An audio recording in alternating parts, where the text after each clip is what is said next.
All right, what's going on, everybody? So Misfits just announced their MF Duel card, which seems to be a fight night type card before their pay-per-view in December.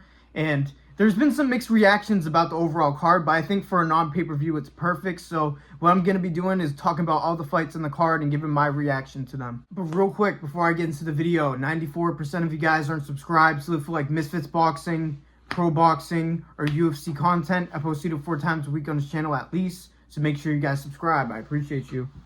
So this is going to be one of the simpler videos. It's really just me yapping about the fights and not much editing to it. So it's going to be a simple format here. So I don't know much about the first two. I'll make a more in-depth breakdown when the card is actually coming up. But the first fight I'm going to be talking about is Argentinian King versus Small Spartan J. Now, this is a fight that they've been trying to make for a very long time. I thought they were going to give up on it and do Joey Knight versus AK, but it seems like they want to wait for that matchup. Small Spartan J has been getting disrespected by the community because ever since his loss to Fox to G, he's supposed to be the guy with the amateur experience and all this, but we've seen that loss has aged very well because we've seen Fox to G beat Wally Sharks pretty well. Now, Small Spartan J has had some issues with the weight class. He wants to be there. He wants there to be a lighter weight class because he seems to struggle to make 135, I believe. But it seems like he's going to make it here unless it's a catch weight bout. I'm not sure. It doesn't say. But yeah, this is a fight that's been going on for a long time in negotiations. Small Spartan J and AK have been going at it on Twitter, calling each other out. Argentinian King has been roasting him for not being able to make the weight and saying it's because he doesn't want the fight. Well, we're here now because Argentinian King hasn't been fighting in a very long time, ever since the Josh Bruckner vs. FaZe temper card, which was over a year ago, because they kept trying to make this fight and it kept falling through, kept trying to make this fight and falling through. But I think that Argentinian King is actually very good. He brought a very good fight to Yuddy Gang, and Yuddy Gang is one of the best influencers at that weight, and it's the best weight class in Misfits by far.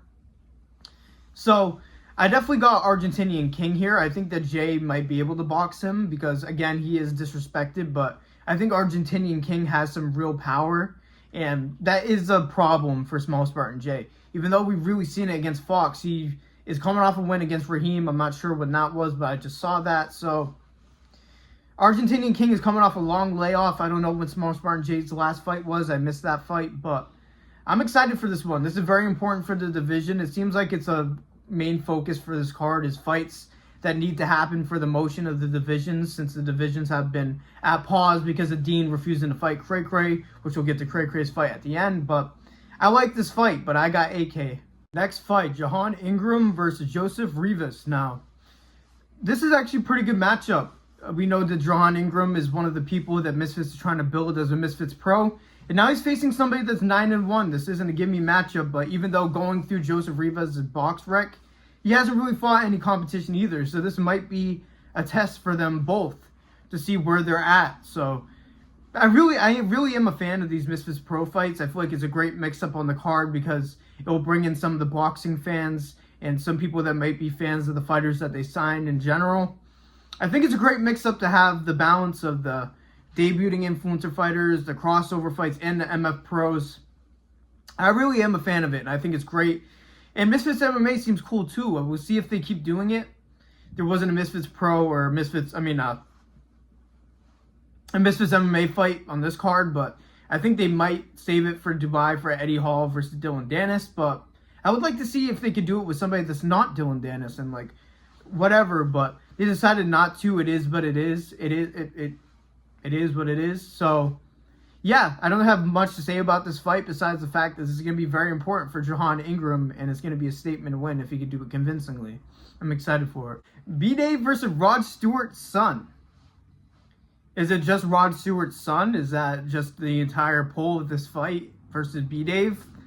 So it seems like this B-Dave versus Ed Matthews fight is never going to happen. I was pushing for it on his channel, but seems like Ed Matthews asking for too much money and he can't stay clean. It seems like I see him with his pupils dilated in every single video he's in. So B-Dave versus Rod Stewart's son.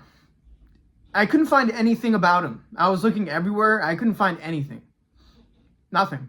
And B-Dave is obviously, he's got a lot of power. He's fairly dedicated in the gym when he gets to it. I know he goes on like periods where he's not training and he's just partying, but B-Dave got power and he brings the grit to the ring where he'll walk forward and swing and just want to win more than you. He will bring the dedication into the fight. Rod Stewart's son. He has to have some boxing experience, or this is just his name or something, and this is like going under my radar, and he's an influencer boxer and stuff that I don't know about, but I looked, and even when I looked up Rod Stewart's son, it just showed his sons, and they didn't look like this dude. So I don't know. He has to have some sort of experience, unless they're just trying to give B-Dave a gazelle to feast on. Like, I don't know what else this fight could be. There's obviously going to be more footage of him when the fight comes closer, so we'll see then. But as of right now, I have no idea what's going on with this fight at all. And I think B-Dave's probably just going to destroy him unless he has an equal amount of experience as B-Dave or more. It could be an interesting fight, but B-Dave versus anybody that has less experience than him, I'm picking him because, again, he just swings hammers, and he has a fairly good gas tank. He'll throw hammers for a very long time. So, yeah, B-Dave is probably going to smoke him, probably. Next fight is H2O Silva versus Daniel Lugo. I mean, come on now. Daniel Lugo is 6-3. He's lost half of his fights, and H2O Silva is 11-1 in an amazing prospect. He recently just got through a breakup phase with Most Valuable Promotions, Jake's promotion, because he's only lost one time by a devastating knockout. And ever since then, he's been back to it. And I don't know really what happened between MVP and H2O, but Misfits is very happy to have him now because he has some real potential. He's 11-1. A lot of his fights were finishes, 9 of them. And not even just a one-sided record fight here. But H2O Silva has actually faced a lot of good competition in his career. If you look at his box rec, it's a lot of people with a ton of wins and not a ton of losses. So this is an extreme step down for him which I don't really understand. I really don't, because he's already faced such great competition. I know that like you want to bring him to the Misfits audience to probably get him a really good knockout win here, but I feel like they could have just gave him somebody better. But I guess it's not that easy. It's easier said than done for matchmaking for Misfits Pro at this point. So H2O Silva is definitely going to dominate this fight. He's very, very good. Besides his one knockout loss, he is incredible. So yeah, this is going to be domination. Next fight, Amir Anderson versus Derek Bell. Now, Derek Bell must be the most experienced journeyman Misfits has ever seen. He is 34-39. Amir Anderson's opponent. Obviously, Amir Anderson 4-0. He's still getting his professional boxing career started. They're really trying to push him as a future world champion. And I think he has the intangibles for it too. He is very long and big for that size. Yo, you know I'm talking about boxing, but ayo. He is incredible, and his build is great for the division. In general, I think that he has a very high potential in boxing in general, not just Misfits. He can move on to end up being a world champion. I truly do believe that. And he was in a Twitter space the other day with me, Coach Gary, Coach Saul, and some people in the community. And he was saying that this is just a tune-up for December where he's going to be facing Joe Laws on the Dubai card. Now, he said it in the Twitter space, so I'm going to assume that it's not going to be that big of a deal that my 300 sub YouTube channel, I say it. But that seems to be confirmed for the December card. Joe Laws needed more time to get on weight for that fight. So this is a little tune-up fight for him. And I think this is a great tune-up fight. Yes, it's a negative record, but 34-39, that is a shit ton of fights, dude. That is a lot. And it's going to be a lot of experience. Amir Anderson is very, very young. And they got things going for him very fast. And Joe Laws is going to be a great fight for him. It's going to be a great build-up for that next card. This is what Amir Anderson needs. He needs that promotional value. And it takes two to tangle. We can't really blame Amir Anderson for a lack of promotion because he hasn't really fought anything interesting. He's just been facing cans, which is what happens early in a boxing career. So he doesn't deserve crap for it. I've just been waiting for some competition, and this is a step up in competition. It is. The last guy wasn't too bad either, but this guy's going to give him some sort of look, and he's going to have tactics that Amir Anderson probably hasn't seen in a pro fight before, despite him having a not-so-good record. Having that many fights matters, so this is going to be a test for Amir Anderson. Even though he's going to smoke him, we're going to see what setup shot is he going to set him up with, how good of a setup is it going to be, how dominant is it going to be, stuff like that to really hype him up for his next fight in December. Are we being dead-ass? Again? What? How the fuck? How? How did you get in here? How the fuck did you get in here? You gotta be... Bro, are we being dead ass? Alright, door's open, my man. You're free to go. You gotta be fucking kidding me. I don't want to get close to it. Hey! So I had to pause the recording because there was a bird in my house. I'm sure I just threw in the recording. That was random, but my wife is back. My wifey is back. Julie Polka versus Medina. Now, Monica Medina is a 3-5 MMA fighter. Julie Polka is about to put pause on Monica Medina. As we know, Julie Polka is absolutely nasty southpaw. We don't even see a lot of southpaws in Misfits in general.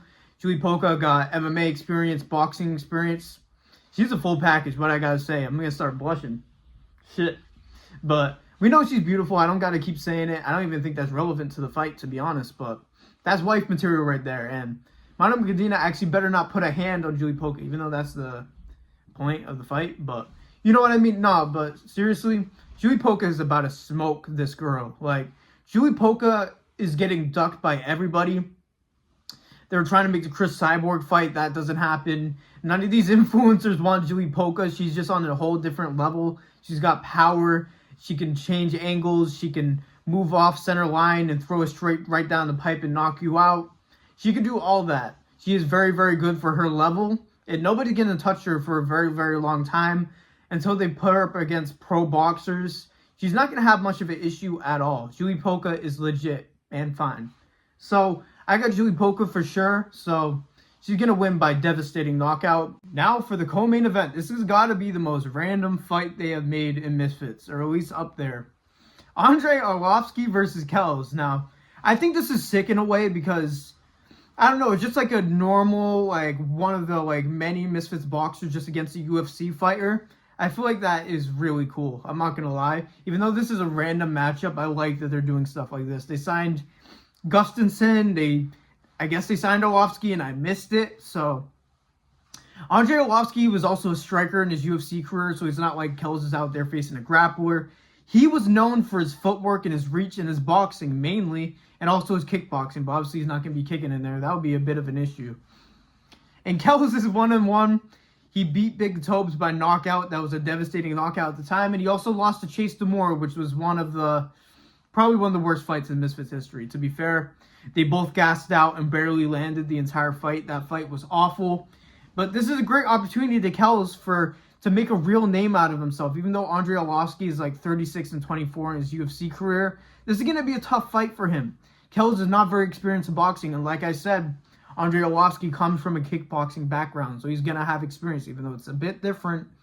And Kells has that power, and Andrei Arlovsky was more so a technical fighter, step back, jab, jab, that type of fighter.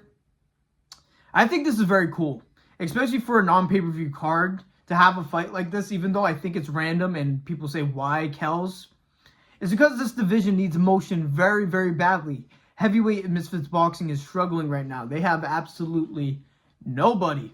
That's why they're about to pay their entire bank account to get Andrew Tate to face Chase Demore. So this is going to be a very good fight, I feel like. I feel like Kells could get schooled completely in this fight by just Arlovsky's footwork and reach. But Kells really does have that knockout power. Let's just see how much he's improved and if he can like level things out with it. We'll see, but I definitely have Andrei Arlovsky in this. Now for the main event, I'm excited for this one. Besides, let me rant about this real quick.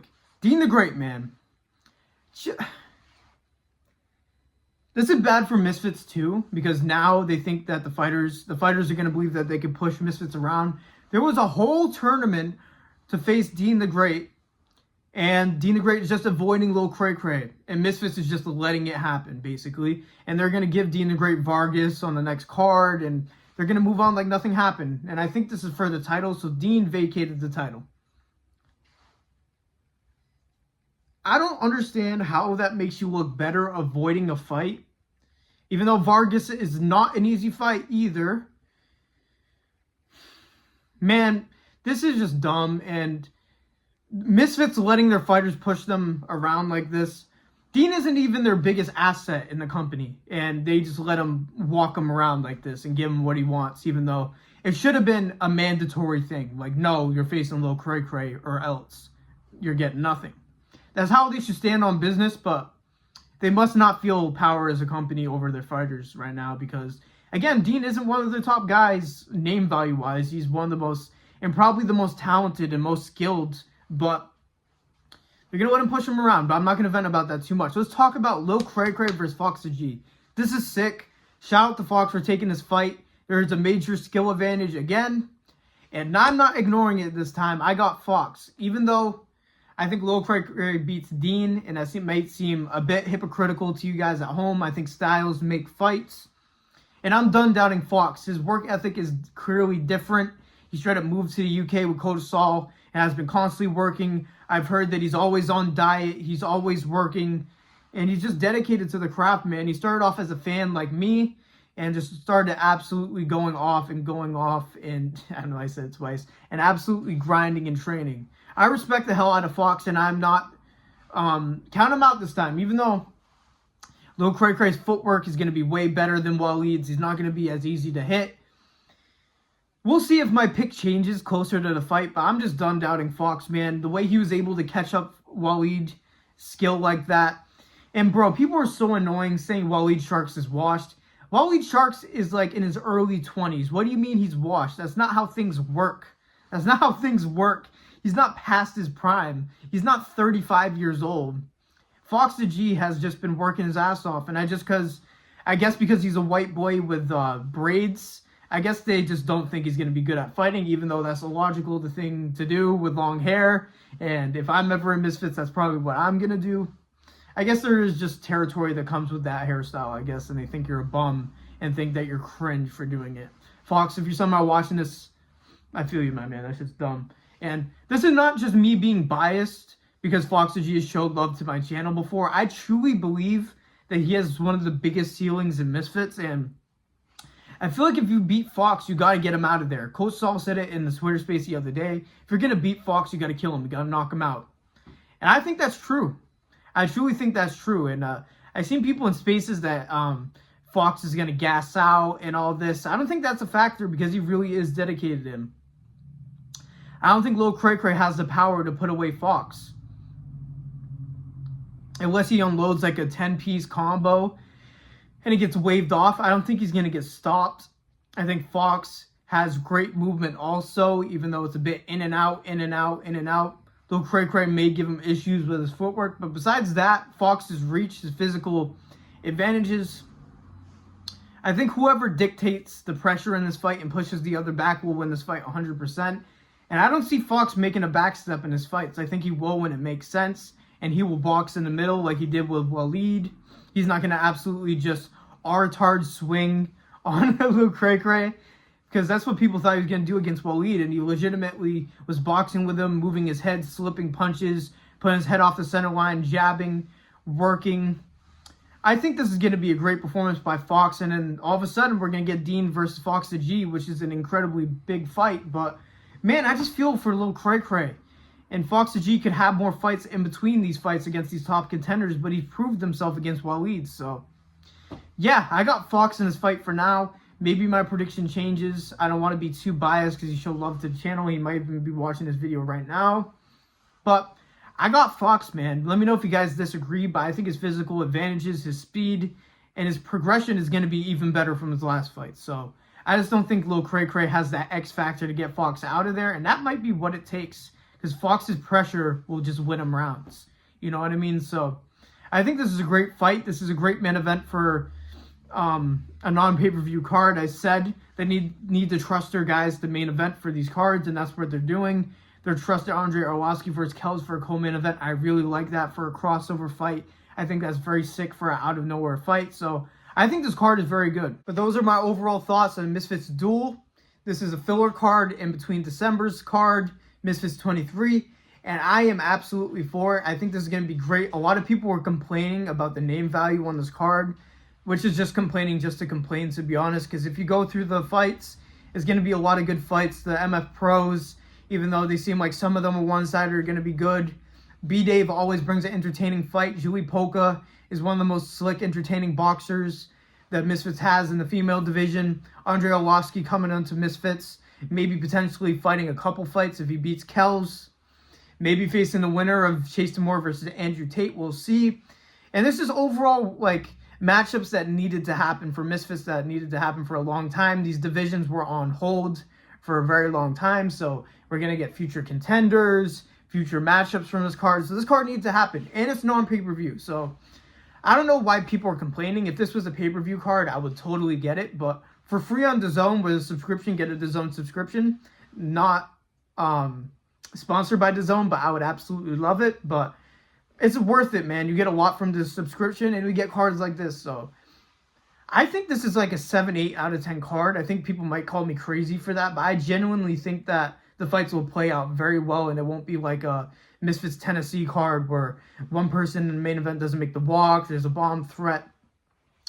People are saying it's going to be a bad card like that. I totally disagree. I think this is going to be a great card, but that's all I had to say for you guys today, man. Make sure you guys like the video, subscribe, turn on notifications, all that. I'm still a small channel trying to grow. We hit 300.